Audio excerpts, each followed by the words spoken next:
আসসালামু আলাইকুম রহমতুল্লাহ বারাকাতু। ইতকান ইনস্টিটিউট আয়োজিত রমাদান কেন্দ্রিক আমাদের নিয়মিত প্রোগ্রাম তারাবিহ রিফ্লেকশনস এর 21তম এপিসোডে আমি আপনাদেরকে স্বাগত জানাচ্ছি। রমজানের শুরু থেকে নিয়ে প্রতিদিন আমরা আপনাদের সামনে একটি করে ভিডিও নিয়ে আসছি এবং এই ভিডিওগুলোর মধ্যে প্রতিদিন তারাবির মধ্যে যে অংশটুকু তেলাওয়াত করা হয় সেই অংশের মধ্যে আল্লাহ রাব্বুল আলামিন মানব জাতির জন্য যে দিক নির্দেশনা দিয়ে রেখেছেন, মানব জাতির জন্য তিনি যে বার্তা দিয়ে রেখেছেন সেগুলোকে আমরা সংক্ষিপ্তভাবে আপনাদের সামনে তুলে ধরে আসছি। এরই ধারাবাহিকতায় আজকে আমাদের 21তম তারাবির মধ্যে 24তম পারা ইনশাআল্লাহ পুরোটা পড়া হবে। তো এই 24 নম্বর পারা এটা শুরু হচ্ছে সূরা জুমার দিয়ে। যে সূরা জুমারের কিছু অংশ আমরা 23 নম্বর পারার মধ্যে পেয়েছিলাম। তো সূরা জুমার শেষ হওয়ার পরে আমরা সূরা মুমিন পাবো এবং সূরা মুমিন শেষ হওয়ার পরে আমরা সূরা হামিম সাজদা পাবো। তো এই অংশটুকুর মধ্যে আল্লাহ রাব্বুল আলামিন আমাদের জন্য কি বার্তা রেখেছেন সেগুলো নিয়ে যদি আমরা সংক্ষিপ্তভাবে আলোচনা করি তাহলে আমরা প্রথমেই যে আয়াতটা পাই, আল্লাহ রাব্বুল আলামিন সবচাইতে বড় জালিমকে, সবচাইতে বড় জুলুমবাজকে তার পরিচয় দিচ্ছেন। ফামান আযলামু মিম্মান কাযাবা আলাল্লাহি ওয়া কাযাবা বিসসিদকি ইয জাআ।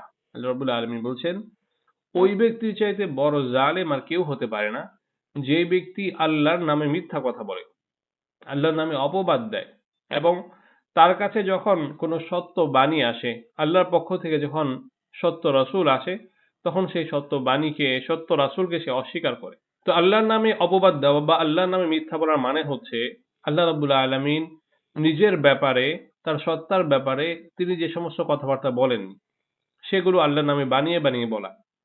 যেমন অনেক ধর্মে অনেকে এভাবে বলে থাকেন আল্লাহর জন্য সন্তান আছে, আল্লাহর জন্য স্ত্রী আছে। কোন কোন ধর্মে আবার এভাবেও বিধান দেওয়া হয় যে সমস্ত বিষয়কে আল্লাহ রাব্বুল আলামিন হালাল বানিয়ে রেখেছেন সেগুলোকে হারাম বানিয়ে দেওয়া হয়, হারামকে হালাল বানিয়ে দেওয়া হয়।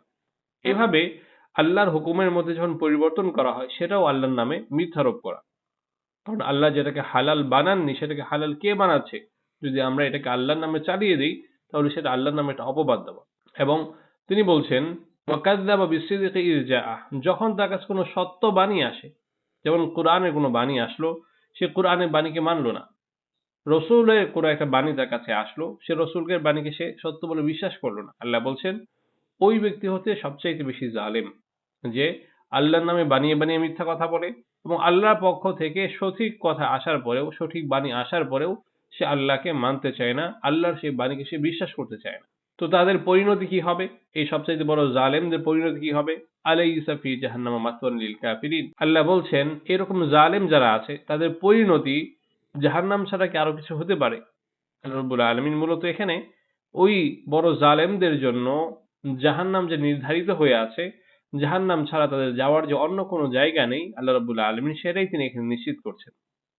তো আমরা যদি এত বড় জুলুম থেকে যদি বেঁচে থাকতে চাই তাহলে অবশ্যই আল্লাহর নামে বানিয়ে কোনো কথাবার্তা বলা যাবে না এবং আল্লাহর পক্ষ থেকে যে বাণীগুলো আসে সেগুলোকে অবশ্যই আমাদেরকে সত্যায়ন করতে হবে, আমাদের জীবনের মধ্যে সেগুলোকে বাস্তবায়ন করতে হবে। এরপর আল্লাহ রাব্বুল আলামিন এই সূরা জুমার ৫৩ নম্বর আয়াতের মধ্যে মানব জাতির জন্য একটা আশার বাণী তিনি নিয়ে এসেছেন। কুল ইয়া ইবাদিয়াল্লাযীনা আসরাফু আলা আনফুসিহিম লা তাকনাতু মির রাহমাতিল্লাহ ইন্নাল্লাহা ইয়াগফিরুয যুনুবা জামিআ। আল্লাহ রাব্বুল আলামিন নবী মুহাম্মদ মুস্তাফা সাল্লাল্লাহু আলাইহি ওয়াসাল্লামকে এই মেসেজ কনভে করতে বলছেন। এই বার্তা তিনি মানব জাতির কাছে পাঠিয়ে দিতে বলছেন যে, হে মানুষ, তোমরা সবাই এটা জেনে রাখো, যারা নিজেদের আত্মাকে, নিজেদের রূহকে জুলুম করতে করতে, গুনাহ করতে করতে পুড়িয়ে ফেলেছো, নিজেদের আত্মাকে যারা কালো বানিয়ে ফেলেছো, কলুষিত করে ফেলেছো, তাদের জন্য আমার রবের পক্ষ থেকে একটা বার্তা আছে। লা তাকুনাতু মির রাহমাতিল্লাহ, আল্লাহর রহমত থেকে তোমরা কখনো নিরাশ হইও না। আল্লাহ রাব্বুল আলামিন তিনি রহিম, রহমান, তিনি গফুর, গফফার। তার কাছে যখন কোনো একটা ব্যক্তি কায়মন বাক্যে যখন তওবা করে আল্লাহ রাব্বুল আলামিনের কাছে খালেস দিলে সে যখন মাফ চায়, ইন্নাল্লাহা ইয়াগফিরুয যুনুবা জামিআ, আল্লাহ রাব্বুল আলামিন সমস্ত গুনাহকে মাফ করে দেন। আল্লাহ বলছেন আল্লাহর রহমত থেকে নিরাশ হওয়ার কিছু নেই। আল্লাহ রাব্বুল আলামিন অবশ্যই তিনি বান্দাদেরকে মাফ করে দিবেন যদি তারা চাওয়ার মতো করে চাইতে পারে, যদি কায়মন বাক্যে আল্লাহ তাআলার কাছে তওবা করতে পারে। কিন্তু এখানে একটা বিষয় আমাদেরকে মাথায় রাখতে হবে। আল্লাহ রাব্বুল আলামিন তো সমস্ত গুনাহকে, সমস্ত অপরাধকে মাফ করে থাকেন। কিন্তু বান্দার হক যেগুলো আছে, যেমন আমি অন্য কারো সম্পদ আত্মসাৎ করেছি, অন্য কারো আমি সম্মানহানি করেছি, অন্যকে আমি কষ্ট দিয়েছি। অর্থাৎ আমার জুলুমটা আমার নিজের মধ্যে সীমাবদ্ধ ছিল না, এটা অন্যের সাথে সম্পৃক্ত হয়ে গিয়েছিল। আল্লাহ রাব্বুল আলামিন সেই সমস্ত গুনাহকে ওই সরাসরি বান্দার কাছে গিয়ে ক্ষমা চাওয়া ছাড়া, বান্দার কাছে গিয়ে মাফ করিয়ে নেওয়া ছাড়া আল্লাহ রাব্বুল আলামিন সেই সমস্ত গুনাহকে মাফ করবেন না। এছাড়া বাদবাকি যত গুনাহ আছে আল্লাহ রাব্বুল আলামিন তওবার পরে সমস্ত গুনাহকে তিনি মাফ করে দিবেন। তবে এক্ষেত্রে আরেকটা বিষয় আমাদের লক্ষণীয়, যে সমস্ত ইবাদত শরীয়তের পক্ষ থেকে এসেছে, যেমন নামাজ এসেছে, রোজা এসেছে, হজ এসেছে, যাকাত এসেছে, এগুলো যদি আমি সময় মতো আদায় না করে থাকি এবং পরবর্তীতে আমি তওবা করে যদি সেগুলোকে মাফ করিয়ে নিতে চাই, তো আমাকে যেভাবে তওবা করতে হবে, পাশাপাশি আমাকে ওই সমস্ত নামাজ যেগুলো কাজা হয়ে গিয়েছে, যে রোজা আমার ছুটে গিয়েছে, যে যাকাত আমার ছুটে গিয়েছে, সেগুলোকে আমাকে হিসাব করে করে আদায় করে দিতে হবে। তা না হলে আমি শুধু যদি তওবা করি কিন্তু বান্দার কাছে মাফ নিয়ে নিলাম না, কিংবা আল্লাহর যে সমস্ত আমল ইবাদত আমার ছুটে গিয়েছে সেগুলোকে আমি কাজা করলাম না, তাহলে শুধু তওবা করার মাধ্যমে আমি এটা নিশ্চিত হতে পারবো না যে আমার সেই সমস্ত অপরাধ মাফ হয়ে গিয়েছে।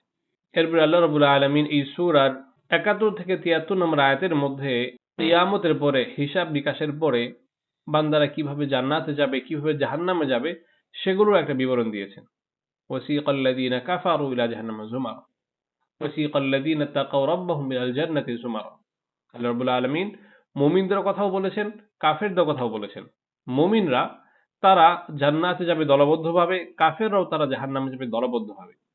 তো যখন মুমিনরা জান্নাতে গিয়ে পৌঁছবে, তখন জান্নাতে যে ফেরেশতা যারা আছেন তারা বলতে থাকবে, সালামুন আলাইকুম তিবতুম ফাদখুলুহা খালিদিন। তোমাদের জন্য শান্তি, তোমাদের জন্য নিরাপত্তা, তোমরা আনন্দের সাথে এই জান্নাতে প্রবেশ করো। ওদিক দিয়ে যখন দলে দলে জাহান্নামে মানুষ প্রবেশ করতে থাকবে, তখন ওই জাহান্নামের ফেরেশতারা তাদেরকে বলতে থাকবে, আলাম ইয়াতিকুম রুসুলুম মিনকুম ইয়াতলুনা আলাইকুম আয়াতি রাব্বিকুম ওয়া ইউনযিরুনাকুম লিকা ইয়াউমিকুম হাযা। তো জাহান্নামের ফেরেশতারা বলতে থাকবে যে আজকের এই পরিণতি তোমাদের কেন? তোমাদের কাছে কি কোনো রসুল আসেনি? তোমাদের কাছে কি কোনো কিতাব আসেনি?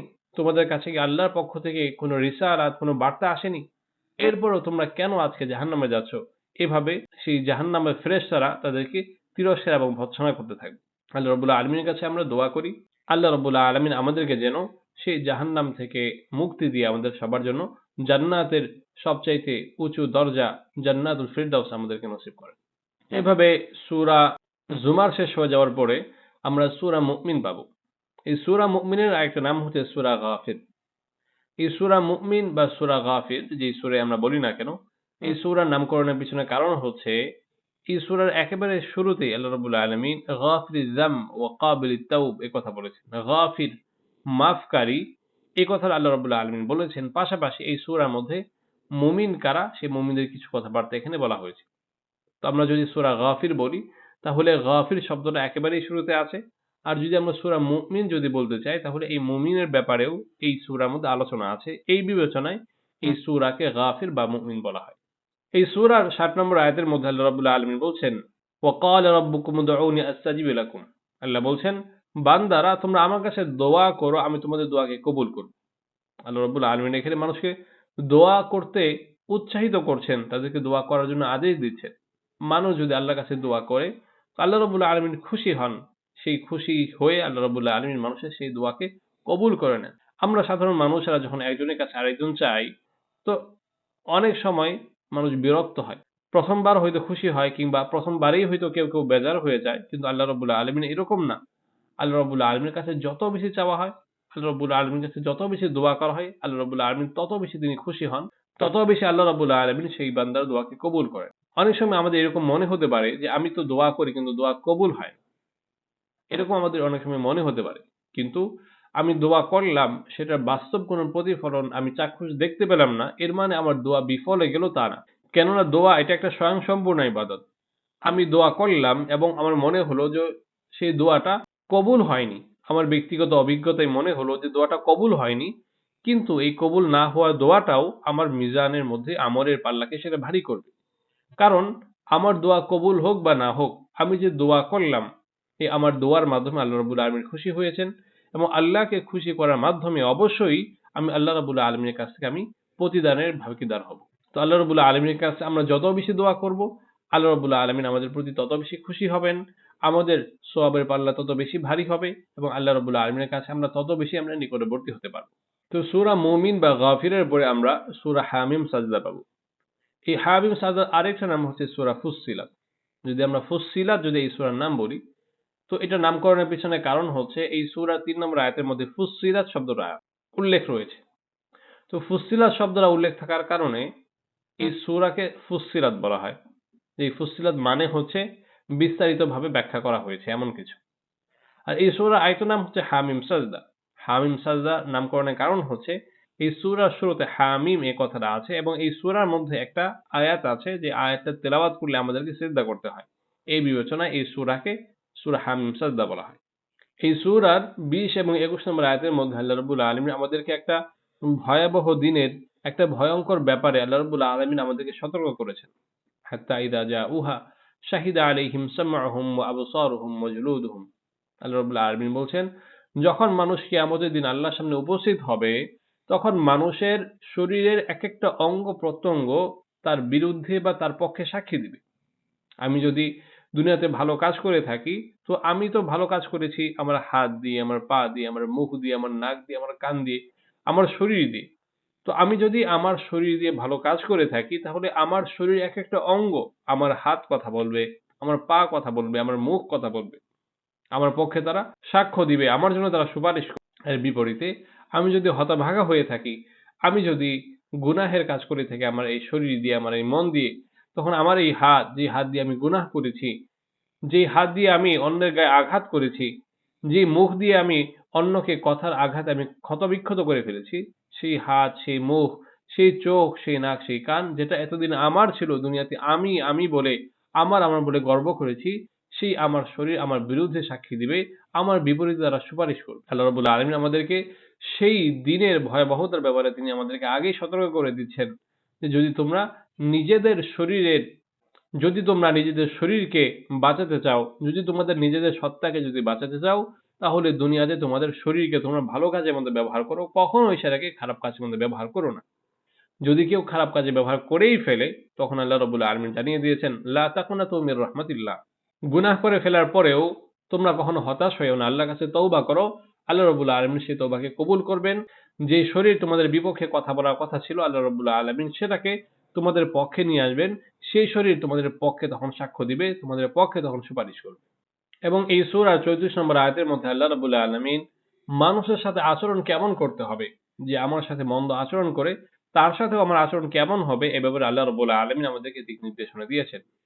ইদফা বিল্লাতি হিয়া আহসান ফাইদা আল্লাযী বাইনাকা ওয়া বাইনাহু আদাওয়াতুন কাআন্নাহু ওয়ালিয়্যুন হামীম। আল্লাহ বলছেন, যে তোমার সাথে মন্দ আচরণ করে, যে তোমার সাথে খারাপ আচরণ করে, তুমি তার সাথে উত্তম আচরণ করো। তাহলে কি হবে? ফাইদা আল্লাযী বাইনাকা ওয়া বাইনাহু আদাওয়াহ কাআন্নাহু ওয়ালিয়্যুন হামীম। তখন দেখা যাবে তোমার সাথে এবং যার সাথে তোমাদের যে দুজনের মাঝে তোমাদের শত্রুতা ছিল, একজন আরেকজনকে দেখতে পারতে না। তো সে তোমাকে দেখতে না পারার কারণে তোমার সাথে সে যদি মন্দ আচরণ করে, এর বিপরীতে তুমি যদি তার সাথে ভালো আচরণ করো, তাহলে তোমাদের মধ্যে একটা হৃদ্যতা তৈরি হবে, ঘনিষ্ঠতা তৈরি হবে। তোমরা একে অপরের বন্ধু হয়ে যাবে, সঙ্গী হয়ে যাবে। আল্লাহ রাব্বুল আলামিন মানুষ কিভাবে সমাজবদ্ধ প্রাণী হিসেবে একসাথে বসবাস করবে, কিভাবে একের সাথে অন্যের আচরণ হবে, আল্লাহ রাব্বুল আলামিন এখানে একটা গুরুত্বপূর্ণ শিক্ষা আমাদেরকে দিয়ে দিয়েছেন। যে কখনোই নিজ থেকে খারাপ কাজ তো করাই যাবে না, নিজ থেকে খারাপ আচরণ তো করা যাবেই না। এমনকি আমার সাথে কেউ যদি মন্দ আচরণ করে, সেই মন্দ আচরণের বিপরীতে হলেও সেই মন্দ আচরণের বিপরীতেও গিয়ে আমাকে তার সাথে উত্তম আচরণ করতে হবে এবং এর মাধ্যমে তার মন জয় করে তাকে আমার বন্ধু বানিয়ে নিতে হবে। তো আজকে আমরা সূরা জুমার থেকে তওবা করার ব্যাপারে আল্লাহ রাব্বুল আলামিনের পক্ষ থেকে আমরা নির্দেশ পেলাম যে কখনোই গুনাহের পরে হতাশ হওয়া যাবে না। এবং সূরা মুমিন থেকে আমরা আল্লাহর কাছে দোয়া করার ব্যাপারে আমরা নির্দেশ পেলাম যে আল্লাহ রাব্বুল আলামিনের কাছে আমাদেরকে দোয়া করতে হবে। এবং সূরা হামিম সাজদা থেকে আমরা এই নির্দেশ পেলাম যে আমার সাথে কেউ যদি মন্দ আচরণ করে, তবুও তার সাথে আমাকে ভালো আচরণ করতে হবে। আল্লাহ রাব্বুল আলামিন কুরআনের এই বার্তাগুলো থেকে আমাদেরকে শিক্ষা নিয়ে সে অনুযায়ী আমাদের জীবনকে পরিচালনা করার তৌফিক দান করুন। আসসালামু আলাইকুম ওয়া রাহমাতুল্লাহি ওয়া বারাকাতুহু।